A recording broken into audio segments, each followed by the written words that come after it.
back of the disappointment last week at Sale, how good is it to have a different focus this weekend with the return of the Champions Cup?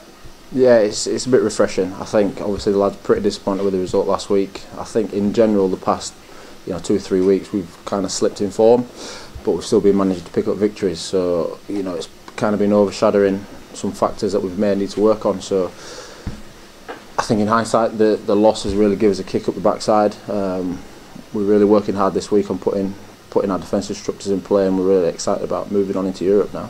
The last defeat was a few weeks back now against Exeter, quite a while back. You went on a 7-game winning run after that. Is that something you've talked about replicating?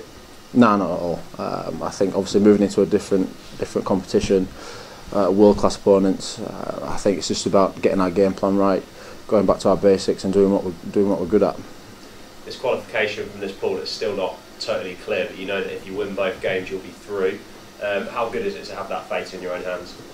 Yeah, it's pretty positive. I think what's good is we've got Racing Metro at home in a couple of weeks. That's going to be a huge game for us. Obviously, OSPREYS last time out, we did a pretty good job on them. They're a team that's playing well at the moment. It's going to be a tough place to go up there and really control that game and get on top of them.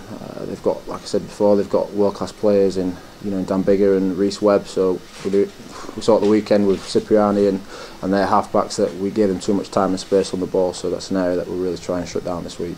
You mentioned Sale. It's a similar situation. You beat Sale well here at the Gardens and then went up there and struggled. Do you expect an OSPREYS to be a real tough prospect away from home, as opposed to it was a bonus point win here, wasn't it?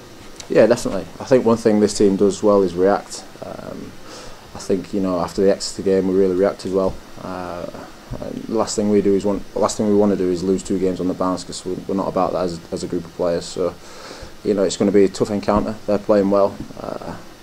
I think they were unlucky not to get the victory against Racing Metro. We've seen their footage and what they did in that game. So it's setting up nicely to be a good encounter.